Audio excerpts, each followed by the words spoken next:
Okay, welcome to UK turn 10 of Kings and Kaisers. UK has 62 IPCs to spend. They're going to buy 2 dreadnoughts, 8 infantry, and 2 artillery, just for show, I guess, because there's not really much else they can do. Okay, in terms of movements, let's have a look at what's happening here. The infantry and artillery from Belgian Congo are going to move into Anglo-Egyptian Sudan. The infantry from German East Africa is going to move into British East Africa. The plane from German East Africa is going to fly into Anglo-Egyptian Sudan. The infantry and artillery from Anglo-Egyptian Sudan are going to come into Egypt. And the infantry and artillery from British East Africa are going to retake Somaliland for the Italians. And the infantry and artillery from Abyssinia are going to take the Dervish state from the Ottomans, and so that should be Africa completely sewn up for the Allies. There is not one Central Powers unit or territory in Africa, so that's pretty good. Okay, in terms of other attacks, the British in India are going to move 2 infantry and 2 artillery onto these transports, and they are going to attack Arabia. They will also get an offshore shot from this dreadnought. They're also going to send 2 more infantry units into action in Persia, although they will not attack. They will rely on their defense there. The attack is silly because there's a trench works there, so they'll just defend. Okay, up north is where a lot of the big action is happening. So just some of the minor little movements here that are not really a big deal. The 2 infantry and 1 artillery from Rhine province are going to move into Bavaria just because. And the 2 infantry in Brittany are going to come up here to London and land there.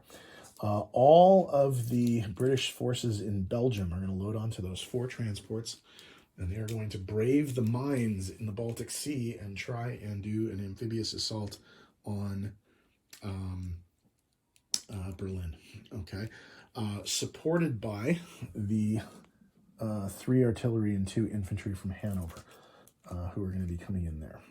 Okay, now, because there is actually a Soviet cruiser in the Baltic, their massive fleet of dreadnoughts cannot do offshore shots, but they'll have to be used to attack the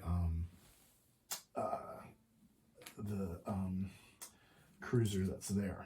Okay, so I do have some rolling to do. Because we have to see whether or not the mines hit first. So I'm going to put the dice tray over here, and that should be on camera. Let me just make sure that that's happening. Okay, that's the dice tray. It is in camera. Let me focus in on it, and there we go. Okay, so what's going to happen here is that each of these ships is going to have to brave the minefields to see who gets through. So the 4 dreadnoughts first, they're all the same, so I'll just roll 4 ones. And 2 of the 4 dreadnoughts are now damaged, but will be able to participate in the attack on the cruiser there. All right, there are 2 cruisers, neither of which are killed, so the cruisers will participate in the attack, and 2 submarines, one of which is killed. So they lost a sub and damaged 2 dreadnoughts getting in. Let's do the naval battle there. It shouldn't be terribly difficult. So actually this is going to change though. There are 2 dreadnoughts and 2 damaged dreadnoughts, so 2 4s and 2 2s, 2 3s and 1 2 for the submarine. That's facing off against the well, actually that's going to be a 2, isn't it? Because it has to detect the sub if it doesn't want to. Or shall it gamble? You know what? Let's gamble. Let's gamble and let the sub take a shot. Watch this, it'll get sunk. Nope, it survived the sub shot, so it will get a defense, but it's dead. One of the dreadnoughts and one of the cruisers took it out, but will it take anything with it? It will not. So the Soviet cruiser is out of the way. Unfortunately, however, that means the dreadnoughts can't fire on the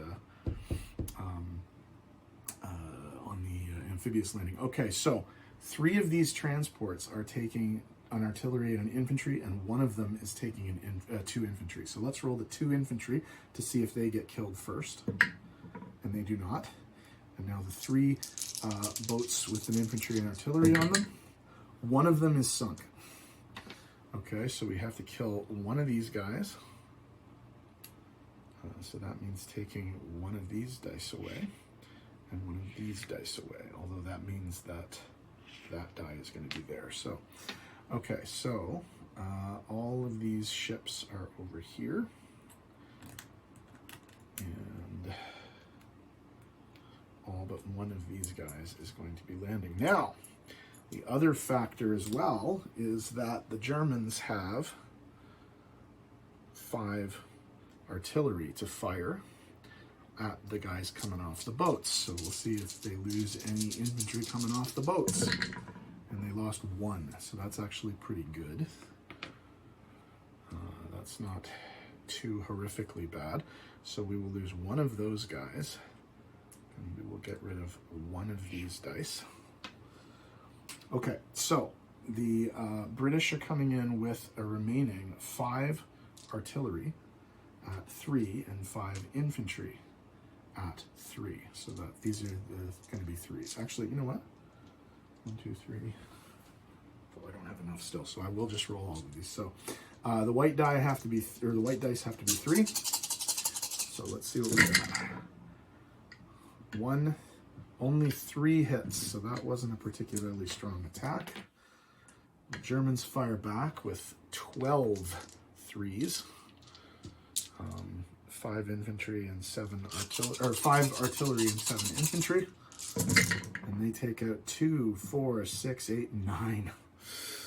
So that's going to be 4, 5, 6, 7, 8, 9. So it is contested, but obviously not taken. So that's not to be expected, honestly. I didn't expect to take it, but it was nice to try and attack it anyway. I think the French certainly would have taken it next turn, although obviously, well, the Germans actually can't build there because it's contested now. So I think the French would have been able to take them out next turn, although there is no next turn, so that's a factor, obviously. Okay, so we do have another battle to determine.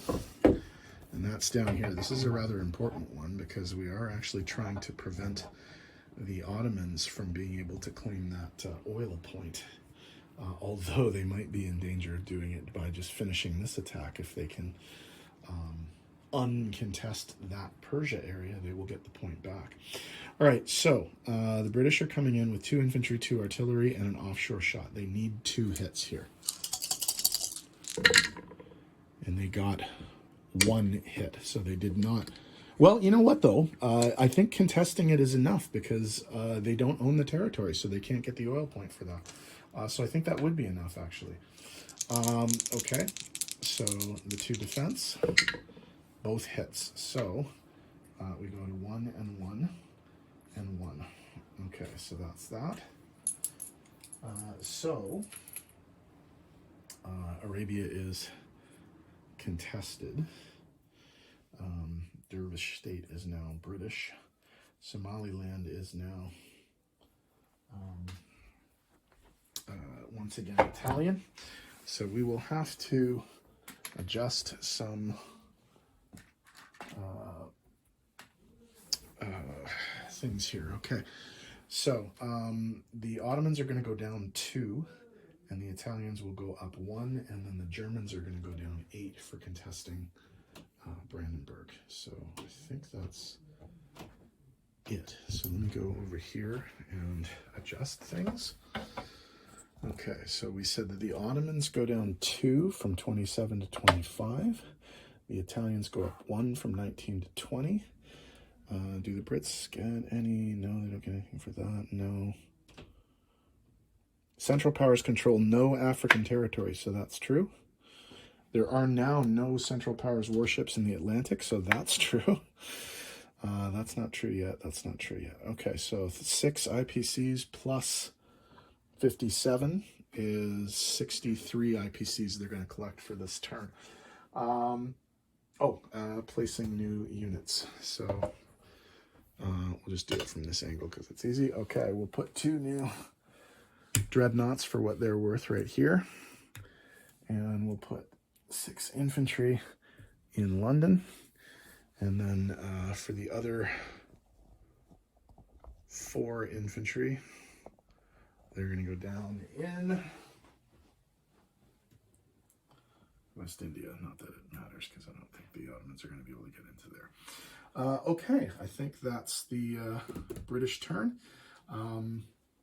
The Japanese are up next, and they're very seriously and strongly thinking about attacking China because obviously the National Protection War is not going well for the Empire forces. So, see you in the next video.